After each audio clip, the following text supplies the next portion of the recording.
Hello everyone. Welcome to Show in No Time channel.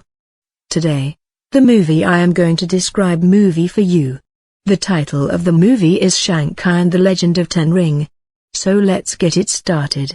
Thousands of years ago, Wenwu discovers the mystical Ten Rings which grant immortality and godly powers. He establishes the Ten Rings organization, conquering kingdoms and toppling governments throughout history. In 1996, Wenwu searches for Ta Lo, a village said to harbor mythical beasts. He travels through a magical forest to the village entrance but is stopped by guardian Ying Li. The two fall in love, and when the villagers reject Wenwu, Li chooses to leave with him and they have two children, Shang-Chi and Xialing. Having found love, Wenwu abandons leadership of his organization and locks away the Ten Rings and the power and immortality it grants. When Shang-Chi is 7, Li is murdered by Wenwu's enemies, the Iron Gang. Wenwu dons the Ten Rings once again, massacres the Iron Gang, and resumes leadership of his organization. He makes Shang-Chi undergo brutal training in martial arts, but does not allow Xialing to train, so she teaches herself in secret. When Shang-Chi is 14, Wenwu sends him to assassinate the Iron Gang's leader. After refusing to fulfill his mission, a demoralized Shang-Chi runs away to San Francisco and adopts the name Sean. In the present day, Shang-Chi works as a valet with his best friend Katie, who does not know about his past. They are attacked on a bus by the Ten Rings, who steal a pendant that Li gave to Shang-Chi. Wenwu anonymously provides Shang-Chi with the location of Xialing and, fearing that the Ten Rings will go after Xialing's matching pendant from Li, Shang-Chi decides to meet her. He reveals his past to Katie, who insists on helping him. They find Xialing at an underground fight club in Macau, which he founded after escaping from Wenwu. The Ten Rings attack the fight club and Wenwu arrives to capture Shang-Chi, Katie, Xialing, and her pendant. They are taken to the Ten Rings compound, where Wenwu uses the pendants to reveal a mystical map leading to Ta Lo.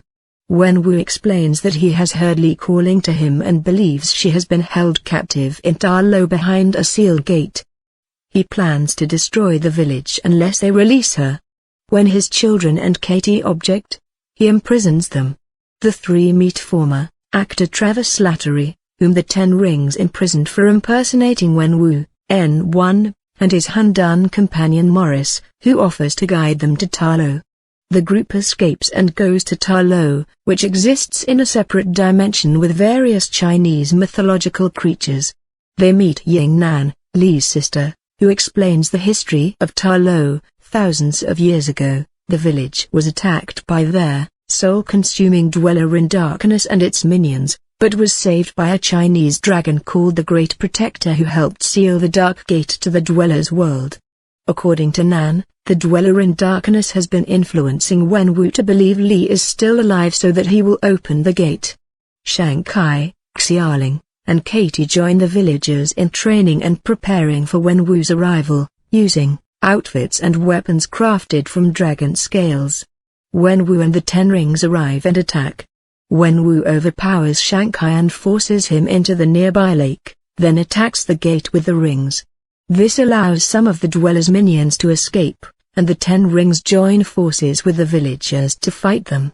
Shang-Chi is revived by the Great Protector, which leaves the lake to battle the minions. Wenwu and Shang-Chi fight once more and Shang-Chi gains the upper hand, but chooses to spare Wenwu. The dweller in darkness escapes the weakened gate and attacks Shang-Chi. Wenwu saves Shang-Chi, bequeathing him the rings before being killed by the dweller in darkness. Shang-Chi, the Great Protector, Xialing, and Katie battle and defeat the dweller in darkness, killing it. Afterwards, Shang-Chi and Katie return to San Francisco, where they are summoned by the sorcerer Wong to the Sanctum Sanctorum. In a mid-credits scene, Wong introduces Shang-Chi and Katie to Bruce Banner and Carol Danvers. They discover that the Ten Rings are acting as a beacon. In a post-credits scene, Xialing becomes the new leader of the Ten Rings despite telling Shang-Chi that she was going to disband the organization. The end. This is it for this movie. Thank you for watching. Please don't forget to subscribe to this channel. See you in the next